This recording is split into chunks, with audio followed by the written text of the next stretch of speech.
Et salut, c'est Florine. Donc aujourd'hui, on se retrouve au jardin. Le chapeau est sorti, il fait 30 degrés et je vais vous parler de mes fruitiers, mais aussi on parcourra aussi ensemble en fin de vidéo le jardin pour vous montrer un petit peu les avancements du jardin. Et je vous retrouve pour commencer ici au pied de mes vignes. Donc j'ai mis 4 pieds de vignes différents. Il y a du raisin blanc, du raisin rouge, mais je ne sais plus exactement les variétés que j'ai plantées, ça fait déjà un moment. Il y a une vigne qui se trouvait dans notre autre maison avant et qu'on a déplacée. Celle-ci, il lui a fallu le temps avant de fructifier, mais bon, ce qui est normal pour une vigne, ça ne fructifie pas les premières années. Et maintenant, elle donne vraiment beaucoup de raisin, qui est un raisin assez plutôt âpre. C'est pas le plus sucré quand même, mais bon, c'est plutôt un raisin à mon avis pour faire du jus. Et sinon, les autres sont un peu plus jeunes, mais donnent pas mal aussi. Donc, je vais vous montrer tout ça. Donc voilà, comme vous voyez ici, on a un pied qui s'est bien étoffé par le dessus. J'ai fait une taille radicale cet automne et vous voyez que le raisin commence à se former. Il y en a un petit peu partout. Bon, vous voyez pas. Voilà, il y a plusieurs grappes comme ça. Donc celle-ci donne super bien quand même. Parce que l'année dernière, elle a donné beaucoup de raisins. Ensuite, j'ai un pied ici. Qui lui n'a pas encore donné, mais qui cette année va donner. Bon, ça va avoir des petites grappes qui se forment. J'ai un autre pied qui se trouve ici et qui va donner aussi quelques petites grappes. Je me demande si c'est pas le pied de raisin blanc là. Une autre là, qui va donner aussi un petit peu cette année. Et celle-ci, donc, c'est la plus vieille. Mais bon, je lui ai fait une taille radicale et elle va s'insérer ici sur le bac d'eau, juste au-dessus de notre petite mare. Donc, ce sont des vignes qui sont toutes là depuis 3 ans maintenant. Et le but que j'avais, c'était de pouvoir cacher ce mur de pierre qui donne sur la remise. Que j'aimais pas trop et je voulais végétaliser un peu tout ça. Voilà, donc ensuite ici je me trouve à côté d'un petit arbre, donc il est encore tout petit, tout jeune. Là je suis assise et il est à peine plus grand que... Bon, il est un peu plus grand que moi quand je suis assise, mais bon, il est encore tout jeune. Il s'agit d'un assiminier ou plus communément appelé le pao pao. Donc c'est pas un arbre qu'on retrouve chez nous communément. Donc c'est un arbre qui vient du Canada, qui fait des fruits qui ont un goût plutôt entre la banane et la mangue, mais qui est un arbre assez rustique, qui est assez connu en permaculture. Et ça s'appelle le pao pao. Donc le mien, je l'avais acheté sur un site en ligne qui s'appelle Jardin du Monde, où ils ont des arbres un peu exotiques, un peu hors du commun, on va dire. Et j'en ai acheté 2, donc celui-ci et un autre un peu plus petit que je vais vous montrer après. Donc ça fait, je pense, 3 ans maintenant qu'ils sont là. Oui, ça doit faire la 3e année.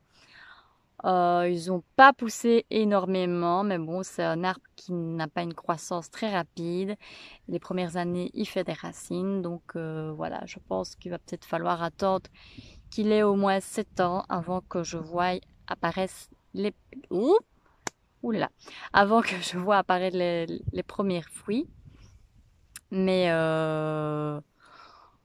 il pousse bien. Chaque printemps, je vois qu'il a survécu. Donc, je suis contente et j'ai hâte de voir ce que ça va donner en tout cas. Donc, le voici. Vous voyez qu'il n'est pas très grand. La barrière à châtaignier. Voilà, donc il m'arrive plus ou moins, on va dire, au niveau du cou. Mais voilà mon pao pao. Et j'en ai un autre ici qui est encore un peu plus petit, comme vous voyez, mais voilà, ça pousse doucement, mais sûrement. Alors, un autre arbre que je voulais vous montrer, qui est aussi dans le genre insolite, si je puis dire, il s'agit d'un poivrier du Sichuan. Donc c'est un peu un arbre avec des genres d'épines. Et je ne sais pas si j'arriverai... Oui, voilà. Il fait des petites grappes comme ça. Ça va être le futur poivre. Donc le poivre de Sichuan, ça va faire des petites baies rouges comme ça. Et ce qu'on mange, enfin ce qui fera office de poivre, c'est la capsule du fruit. Non pas la baie, mais la capsule de la baie qui elle a vraiment une odeur et un goût très particulier. Donc je l'ai acheté sur le même site, je vous le mettrai en barre d'infos, qui s'appelle Jardin du Monde, en même temps que mes Pao Pao. Et lui, il commence à bien, voilà, à bien s'étoffer sur la barrière en châtaignier. Il m'a donné l'année dernière quelques premières baies. Et cette année, ben, j'en aurai plus. J'aurai peut-être de quoi remplir mon poivrier. Mais voilà, et c'est vraiment délicieux, très parfumé. Et c'est très original d'avoir votre poivre chez vous, comme ça, que vous faites pousser dans votre jardin. Moi, je trouve ça génial. Alors, l'idée de cet arbre, d'avoir cet arbre chez moi, ça m'est venu de, je ne sais pas si vous le connaissez, il s'appelle Xavier Mathias. Il fait aussi des vidéos sur YouTube, il est très connu, c'est un écrivain qui écrit des livres sur le jardinage, la permaculture, etc. Et c'est un maraîcher qui cultive des fruitiers assez... plutôt... des fruitiers, moi, Oups. Je disais, c'est un maraîcher qui cultive des variétés de légumes et de certains petits arbres fruitiers assez originales qu'on voit pas partout, et il fait ça en petite quantité. Donc c'est Xavier Mathias. Il a écrit plusieurs livres, j'en ai plusieurs chez moi, et il a aussi une chaîne YouTube qui s'appelle En pagaille en veux-tu. Je vous mettrai tout ça ici en dessous sur l'écran ou dans la barre d'infos. On verra. Donc ça, c'est le poivrier du Sichuan. Ensuite, j'ai des fruitiers beaucoup plus communs, comme par exemple ici, vous avez simplement ce qu'on appelle un sureau, ça ne me venait plus, qui est en fleurs. Je ne vais pas passer des heures dessus parce que sinon on est encore là demain. Donc ici, j'ai des framboisiers tout le long. Donc c'est une haie fruitière qui fait tout le long de mon jardin potager. Donc on a des framboises, des groseilliers, tout le long des framboises, des groseilliers qui commencent à bien rougir, donc rien de très extraordinaire, c'est assez commun. En petit fruitier, tout le long de ma serre, on a les fraisiers qui commencent à donner pas mal. Beaucoup moins que l'année dernière, mais bon, j'en ai dans la serre qui pousse aussi. Mais voilà, il faudrait que j'arrose, je pense, aussi. Et j'ai aussi des noisetiers, donc voilà, l'arbre commun d'ici. Rien de très original. On continue la petite visite. Donc on arrive dans le fond du jardin où il est entouré de champs. Ici j'ai des pruniers qui ont commencé à former les fruits. J'espère qu'on en aura cette année parce qu'à chaque fois les prunes sont véreuses. Donc oh zut les pommes. Et ben voilà, je fais ma petite vidéo et je vois que la barrière n'était certainement pas bien fermée car les poupoules sont dans le jardin. Donc je vais aller devoir les remettre dans leur enclos. Mais bon, voilà, là, elle les range pas. De toute façon, il y a de quoi faire ici. C'est un peu le champ de pagaille. C'est le fond du jardin que je ne m'occuperai pas cette année. Mais voilà, elles font des petits... Elles grattent la terre, donc voilà. Un arbre encore un peu moins commun dont je voulais vous parler. Il s'agit du goyavier du Brésil. J'en ai deux spécimens, il y en a un juste à côté.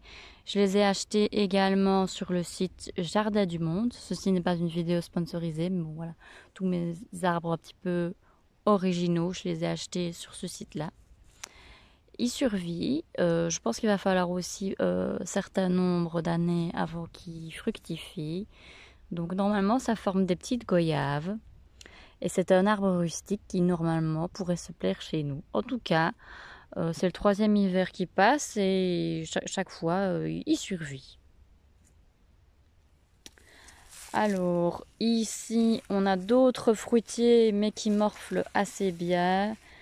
Il s'agit de baies de mai. Voilà, je pense que ici clairement mon jardin est en plein cagnard.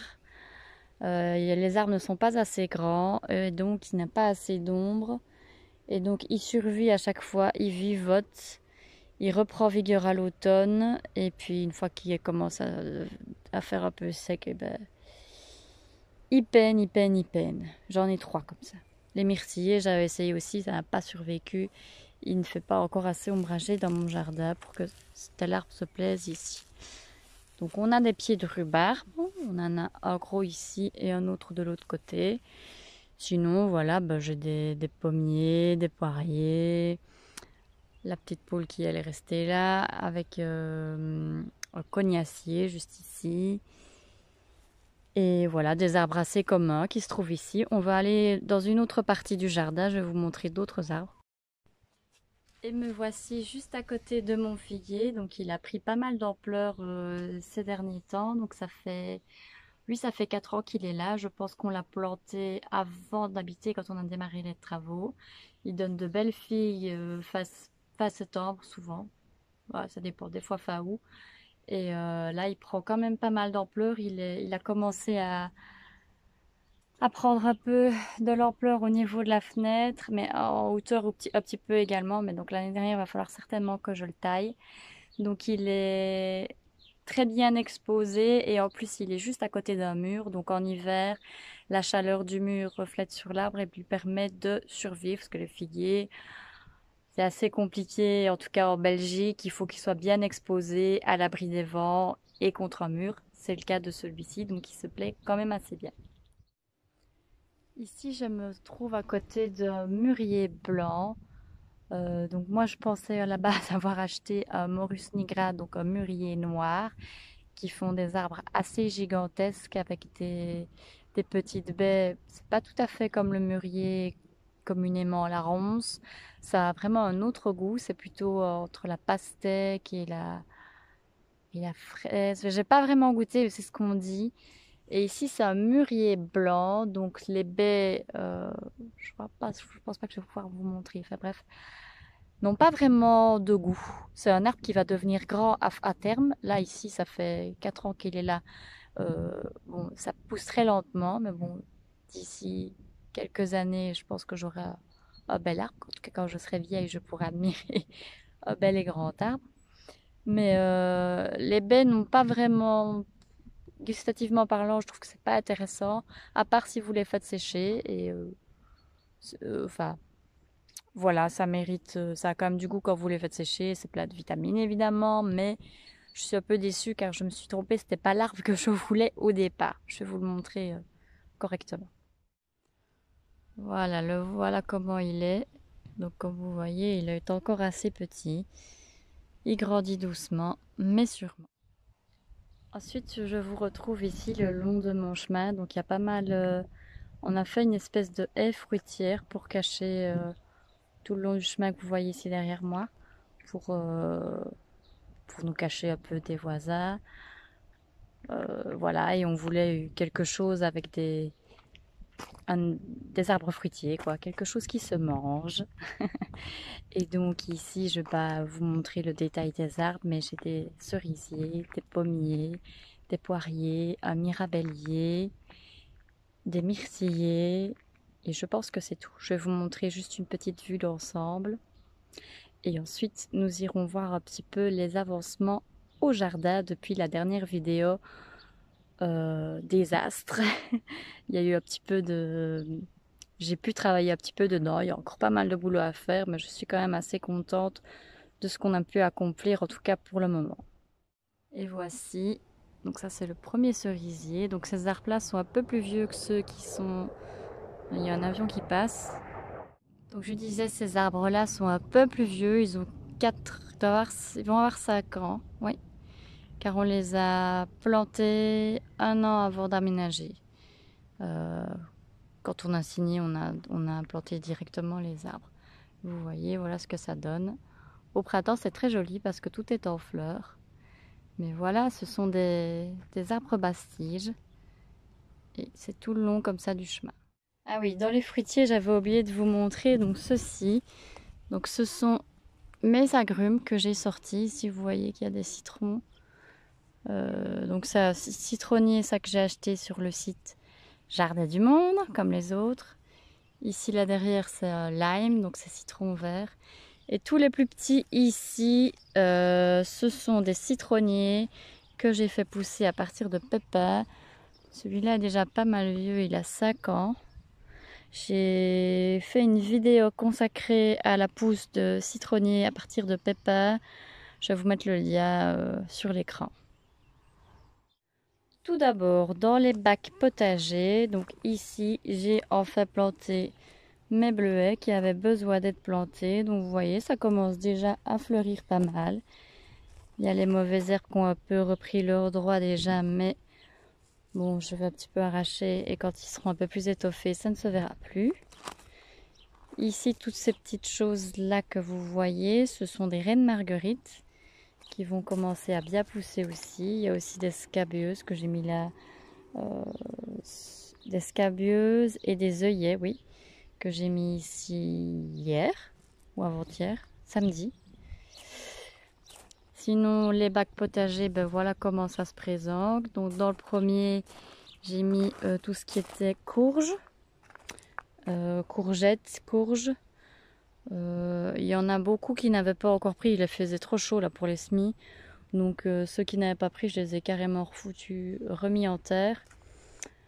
Et on verra pas après si ça donne quelque chose ou pas. J'arroserai tout à l'heure. Ce que vous voyez derrière, ça, les petits buissons, ben, ce sont les asperges. Voilà, la saison se termine. Et maintenant, voilà, c'est ce que ça devient. Ça devient des petits arbustes comme ça. Qui vont continuer de grimper encore un petit peu. Vous voyez, j'ai encore voilà, 1 ou 2 petites asperges que je pourrais manger et le reste, bah voilà, c'est voilà comment ça devient. Donc il faudra les couper fin d'automne et refertiliser pour que ça soit prêt pour le printemps prochain. Ici, je suis en train d'essayer de retourner. Et il viendra certainement peut-être mes carottes ou alors les choux, choux à choucroute. Là j'ai enlevé tout ce qui était épinards parce que ça a monté. Là j'ai mis des fleurs devant. Et ici vous avez mes frisées qui commencent à être belles et que je vais pouvoir manger. J'en ai quelques-unes.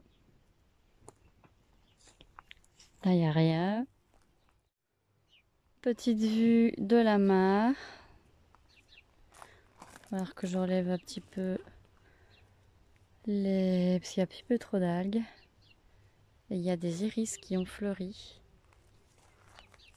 Quelques petites fleurs un peu partout. Et de la mauvaise herbe à ramasser. Mais sinon, les changements se trouvent surtout dans la serre, où vous voyez que le pourpier a enfin disparu pour laisser place aux tomates.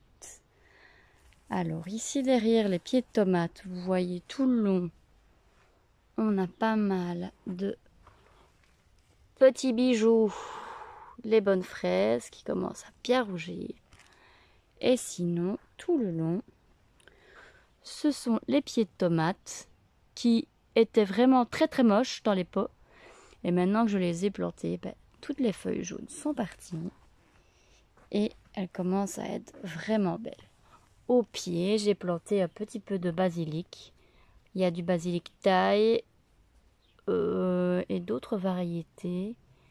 Mais aussi du basilic grand vert simplement. Voilà.